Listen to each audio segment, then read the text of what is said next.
The rivalry is back on. Welcome back to the Cody Foger podcast. On with me, special guest and my friend, Kevin Bowen from The Fan. Kevin, how you doing? Doing good, Cody. Thanks for having me on, man.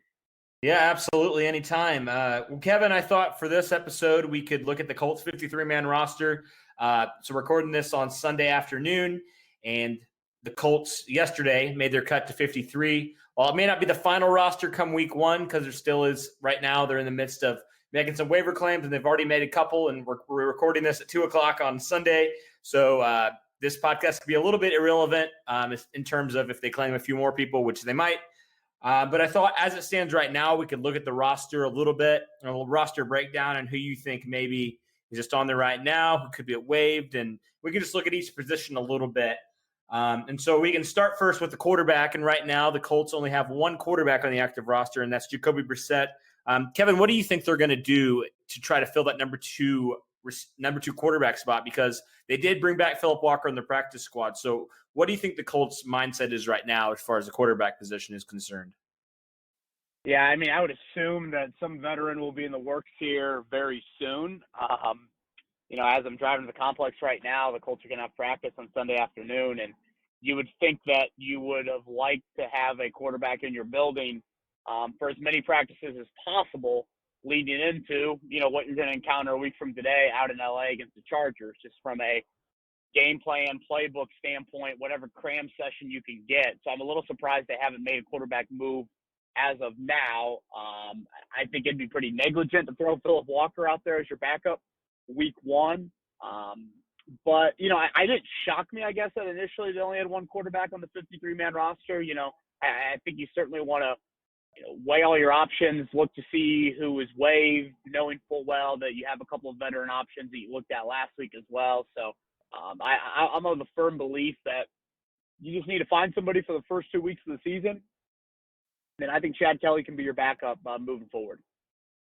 Yeah, and I know some people were confused because Chad Kelly wasn't on the active roster cuts per se, but he is suspended for 2 games, which means that I don't think it counts against the roster at all. So he'll be back after week 2.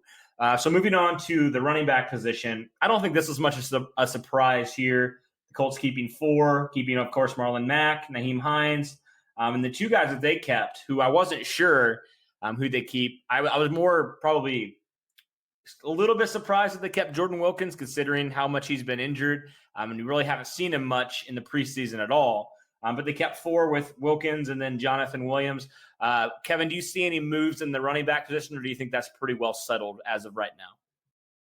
Yeah, I thought those would be the 4. I thought injuries was the biggest question with, Williams and Wilkins. You touched on Wilkins missing over a month now. It sounds like if he doesn't play week 1, week 2 is somewhat of an option for him to get back on the field. And clearly the Colts like these 4 guys. I think it's probably very rare that you see 4 running backs end the season on the 53-man roster, and it's the same 4 guys the very next year.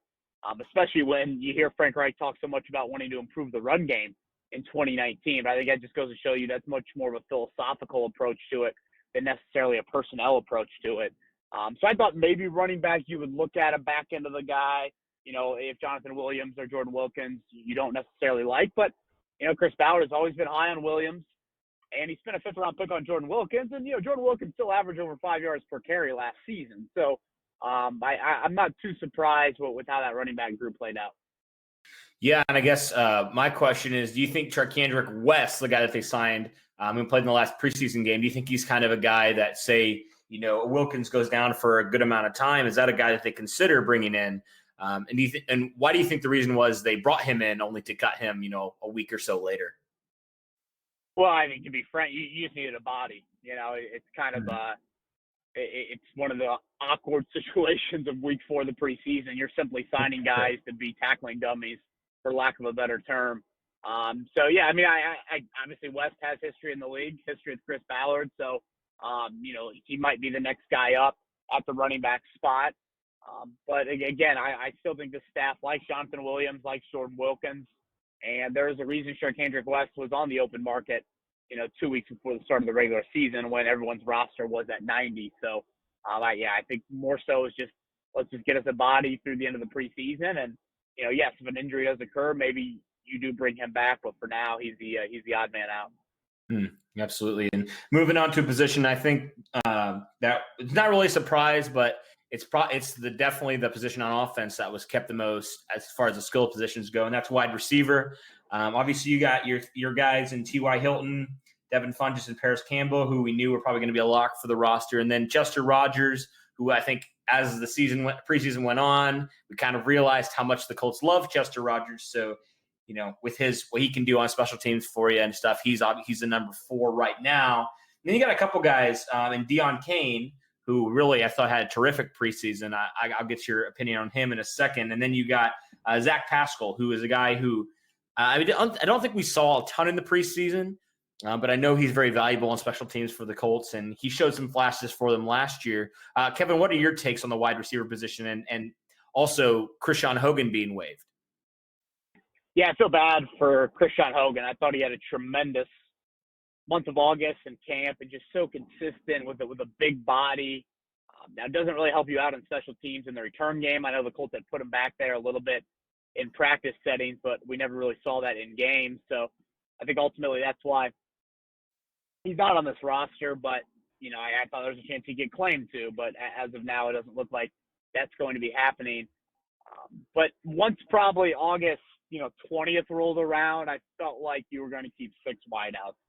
It's a good situation for the Colts in that they don't have too many injuries to deal with this 53-man roster, so they could keep 6 wideouts, and I think you need a little bit of insurance for Paris Campbell. Devin Funchess has missed the past few days of practice with a back injury, and Campbell, of course, missed a month, although he looked very good coming back on Thursday night in that preseason finale. But they just trust Pascal. They trust him on offense. They trust him on special teams as well. Maybe when Paris Campbell gets the kick return aspect of the game down, maybe that pushes Pascal's need on this 53-man roster a little bit to the back end. But for now, you can handle 6 wideouts. And like I said, just a little bit of injury insurance as well for Funchess and Campbell. Yeah, and Kevin, I want to get your opinion on just the wide receiver position in general is absolutely so loaded. It's stacked right now with talent and with guys who have played pretty well in the preseason. You just touched on Paris Campbell. Obviously, Deon Cain has had a very strong preseason as well. And then you throw in Devin Funchess, who you talked about, and then T.Y. Hilton, who just, you don't have to worry about T.Y. Hilton. What are your expectations for this wide receiver group in 2019? Well, they are high, and I think they need to be high for this team to, try and get into the playoffs. Guys like Deon Cain and Paris Campbell both showed in the preseason an ability to do things with the ball in their hands that we haven't seen enough of from Colts wideouts, especially in that Andrew Luck era. So Devin had a couple hookups in the preseason, but mostly there was inconsistency when those two were trying to get on the same page during camp. So I think that's a big key, certainly with the type of role that you expect for Devin Funchess and want to give him here in his, first season with the Colts as well. But, yeah, I'm very high on that tight end or on that wideout group. But, I think Cain and Campbell can push the ceiling for this offense and this football team much higher than it currently is at. And I think that's huge for a guy like Jacoby Brissett when you're trying to take some of the pressure off of him, maybe forcing balls down the field or, him being the one having to make pass catchers more so than the pass catchers, aiding their quarterbacks in what they can do once the ball's in their hands. Yeah, and speaking of guys with high ceilings and position groups with high ceilings, this is a position group, Kevin, that I know you and I had talked about in great detail in the offseason because there's been like this debate. Do you keep 4 running backs? Do you keep 4 tight ends? And, well, the Colts decided we're going to do both. And so the Colts keep 4 tight ends. I think maybe minor surprise, although I think as the more you talked to Frank Reich and heard his praise for Hale Hentges, the Colts tight end group is absolutely loaded with talent.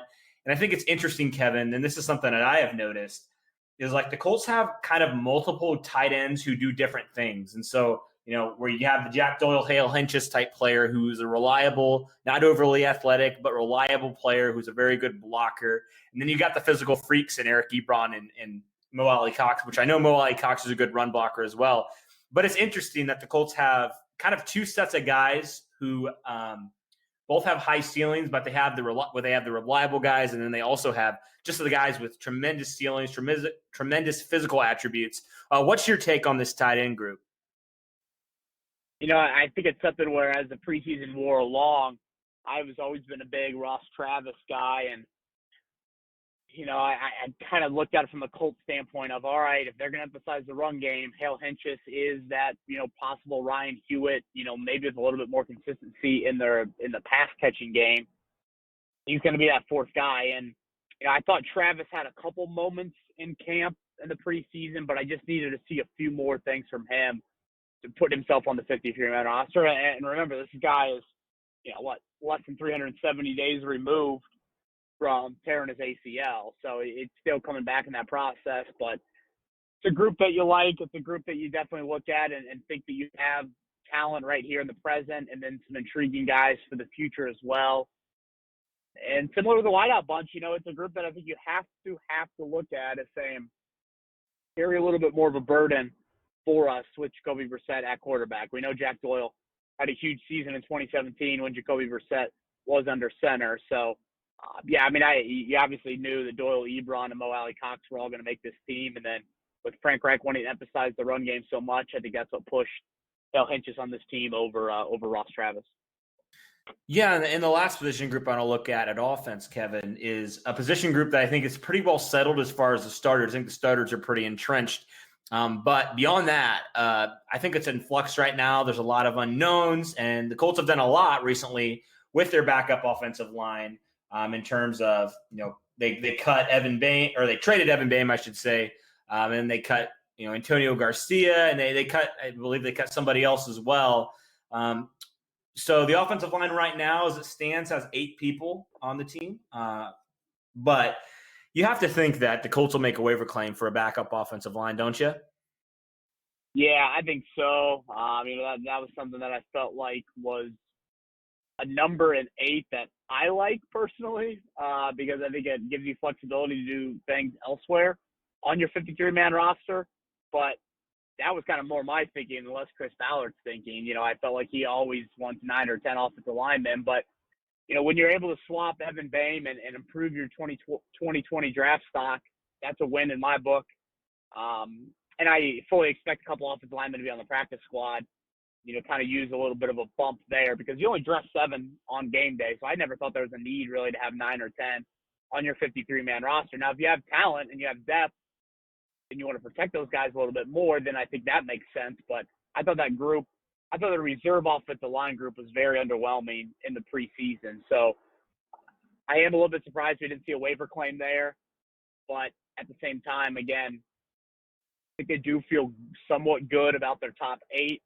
I'd argue a little bit about LaRaven Clark or even Josh Andrews, but finding offensive line depth is difficult in this league. And it's another reason why I was a proponent of probably taking an offensive tackle, especially a little bit higher than where they ended up taking Jackson Barton, who they waived yesterday as a 7th-round draft pick out of Utah. So that's a group that, again, I expect practice squad attention, and I think it'll probably be a position group that we monitor a lot for a roster addition, similar to like Evan Boehm last year, Josh Andrews last year, where you sign guys, during the season and they ended up playing somewhat significant roles for you at different points in the season.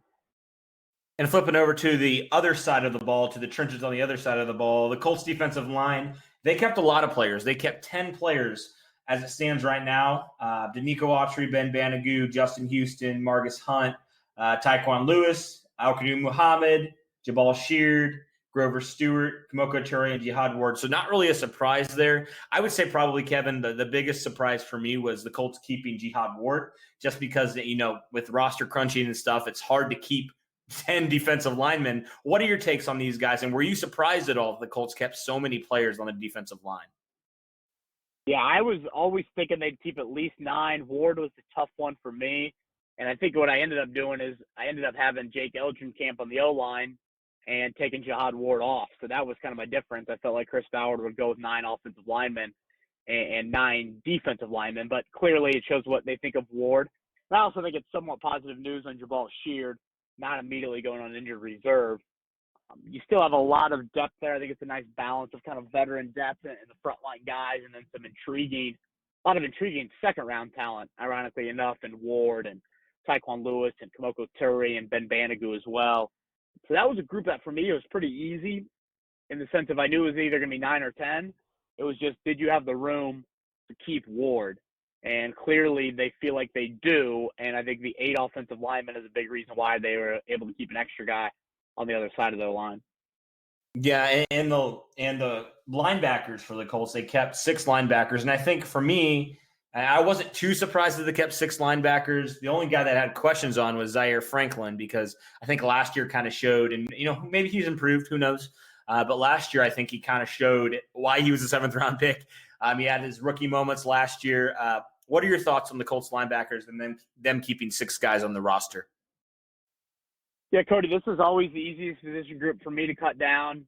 I felt like throughout the offseason I've always had 6 making it, and these 6 making it. They're all Chris Fowler draft picks.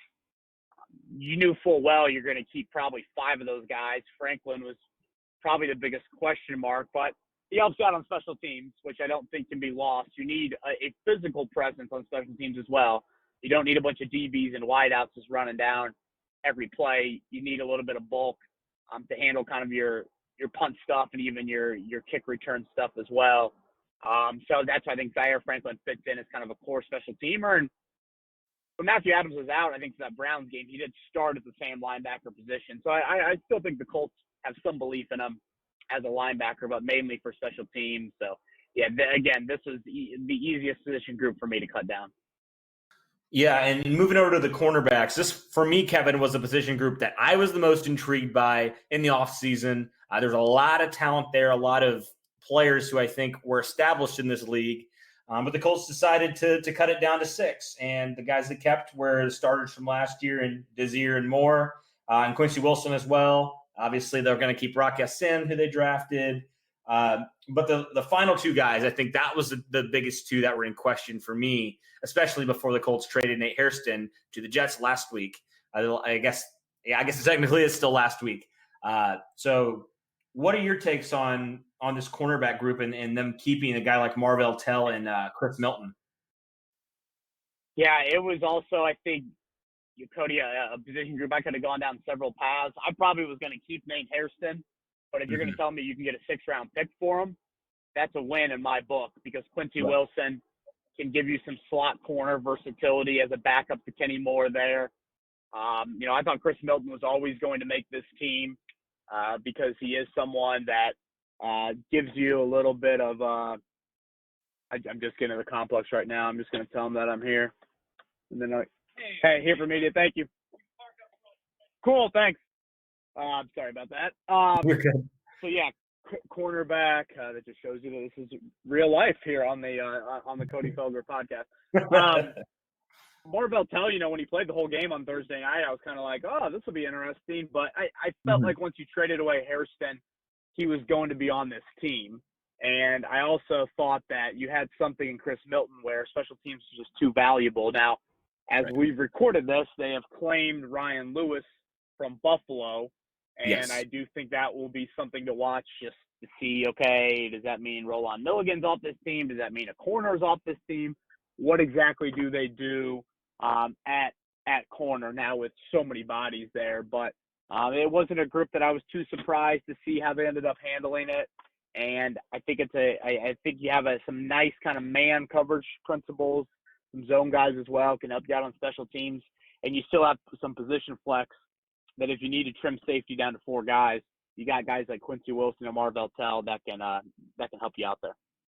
Yeah, and you just kind of touched on the safety group, which no really surprises there except for Roland Milligan making the team. The Colts just waived Chris Milton, so there you go.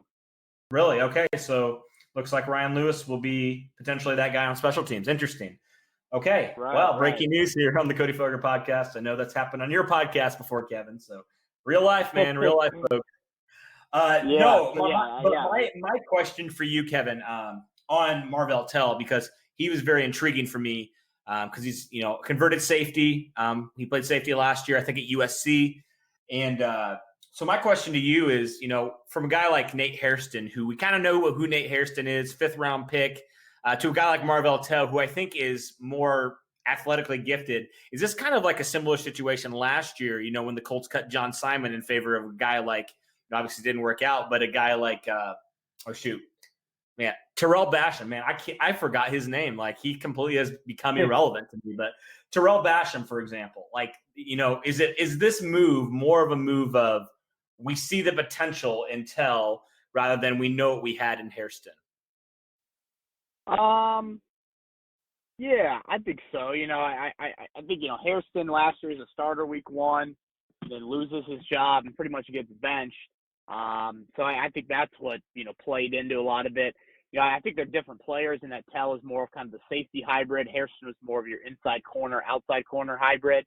But I think when you can get return on a player in Hairston going into his 3rd year of a rookie contract, and you have Tell as a rookie, I don't think it's quite as drastic as the John Simon, Terrell Basham thing, which is still something that I would disagree with. John Simon went on and helped the Patriots to a Super Bowl, so clearly he was good enough for the New England Patriots. Right.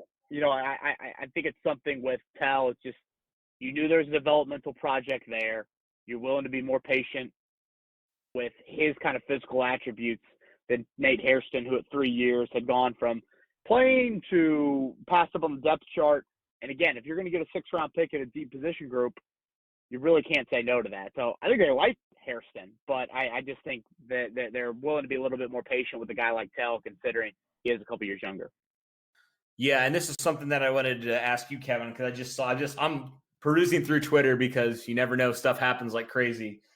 So I don't know how much validity there is to this, but it seems like a lady, Diana from ESPN, she reports that the Colts are very interested in Brian Hoyer. So he was the Patriots' backup, Tom Brady's backup last year. He got waived by the Patriots. What would you think of bringing in a guy like Hoyer to back up Jacoby Brissett for the first 2 weeks of the season? I'd be all about it. I would be all about it. It's something that I think he would be that guy that probably has the most experience of any sort of really viable backup option right now in the quarterback market. He's a guy that's played in a bunch of different systems, so you would think that his ability to consume something pretty quickly would be there. I'd have to look a little bit closer at his background. I don't think there's any overlap with Frank Reich and Nick Sirianni and those guys, but I know he's had some big games inside of Lucas Oil Stadium, with the with the Bears and the 49ers. So yeah, I mean, that's exactly the sort of guy that I would want to bring in, and also help out a guy like Chad Kelly potentially in a couple weeks. Maybe you bring Kelly in and kick Philip Walker off your practice squad, and then go from there. Having Chad Kelly on that practice squad, or maybe you promote him all the way to being a backup. I think now it just gives you a little bit more of assurance in what you have behind Jacoby Brissett, heading into the regular season. Yeah, for sure. So I just have to hear your reaction, Kevin, because I have to say I listened to your emergency podcast that you had when the whole Andrew Luck news broke, and I have to ask, man, what was happening in your life when that news just completely broke and basically shattered the entire Colts fans and just everything. It shook everybody to the core. What were you doing on that night? Last Saturday. Yeah, I mean, I was sitting there inside of Lucas Oil Stadium. I was watching the 4th quarter of the preseason game, and had written a large chunk of my story and following Twitter and taking some notes on the game, and you're just stunned. And you think that Adam Schefter's been hacked is my first thought, and then you see the amount of detail, and the Colts quickly did not, put it to rest. They did not deny it. And so once that happened, I was like, holy bleep, this is real. And then it's just kind of, you're trying to work, and you're just so many thoughts running through your head. And there was Andrew Luck on the sidelines talking to Jacoby Brissett, acting like there was nothing wrong in the world. And it was just a very eerie final 10 or 11 minutes of that football game. And then it was really just a very eerie and late night inside Lucas Oil Stadium. Probably left there around 3 a.m. And it's certainly something I will never forget. And I'm still in shock. It still hasn't – I don't know if it's fully hit me yet. Just when you hear Andrew Luck's name referenced in the past tense and him not showing up on the 53-man roster and just things like that, they're just constant reminder. Like seeing Luck billboards across the city, stuff coming down from the marketing elements that the Colts probably used for him. Easily one of the more stunning, shocking sports stories that we'll ever have in our lifetimes. And now you're just waiting for the 30 for 30. Oh, my word. I know. And yeah, I remember I was just sitting there with my roommates looking forward to just a chill night. I wasn't even watching the preseason game. I was like, it's preseason. Who cares? And then my phone just blows up and I'm like, what in the world is happening? And I look and it's, that feeling when you're just like, I don't know what to do in this situation. That's how I was feeling in that moment. Right. Yeah, it was just ridiculous. And I was like, this can't be real. Like, there's no way. I have never seen anything this crazy. And I can only imagine your feeling just sitting there watching Andrew Luck announce his retirement. Like, this guy is 29 years old. How in the world? But, man, I just had to ask. I couldn't have you on without asking. It's just something I know has been a big thing, obviously. And so on a not Colts-related note, so Kevin, I've been trying to get into golfing a little bit, and I have been, I've been trying to go with a few guys from my church, and it's been rough. So I guess my random, softball question to you is, how's your golf game going, man? Well, typically when August and September arrive, it gets pretty non-existent for the rest of the year. So, I've had some nice moments this summer. I had a few rounds that I would like to have played a little bit better, but I can't complain. I have been able to get out on the golf course a good amount. So my wife has been very, very nice in letting that happen for me. I have a feeling if and when kids ever do creep into our lives, that probably won't be happening as much as it did this summer. So I've kind of gotten to the point where, yes, I like to be competitive on the golf course, but I think I just have more of a appreciation for just being out on the golf course, period, because, even last Friday, Mike Wells, Zach Kiefer, and I all played golf at a really nice golf course in this state. And, that was potentially when the Andrew Luck press conference could have happened. So, right. It's just moments like that where you're like, oh, boy, can you imagine if that would have broke when we were out here on that golf course? So it is a sport we can play our entire lives. So that's probably why I enjoy it so much. Yeah, that's fair. And how is the married life now? You've been a couple months into it. How's it going for you? It's good, man. Yeah, my wife and I are now, I guess, a little over about 6.5 months now into married life. So she just started a new job a few months ago, and things are great. She definitely was a trooper, and not seeing me too often last week, considering how many hours you had to put into the crazy Andrew Luck saga. But she was very, very supportive throughout all of that and everything. So, 2019 will be a year, certainly personally and professionally, I will never, ever, ever forget. Oh, my goodness. And you have one of the craziest jobs, I think, in the world, just because you don't really have a set time schedule. Like, you can kind of have a set time schedule, but when news like Andrew Luck's retiring breaks, like, you don't have a break. And so, man, I can't even imagine that. I work at a church, and it's kind of like that in a way where I kind of have a set schedule, but there's always going to be something that comes up. And so, man, I applaud you for being a trooper, and man, just it's hard. I know sometimes when you're just like part of it, man. It is definitely part of it. This weekend is crazy too. Some years the Colts have waited to practice until Labor Day, but then now they're practicing today and things like that. But I absolutely love what I'm doing. So it's fun to make a couple of these sacrifices to work a few weekends. Absolutely. Well, thank you, Kevin. I appreciate it, man. I hope you have a nice holiday. And I don't know if you're off tomorrow, but if you are, I hope it's great for you, man. All right, man. Thanks for having me on, Cody. Always appreciate it.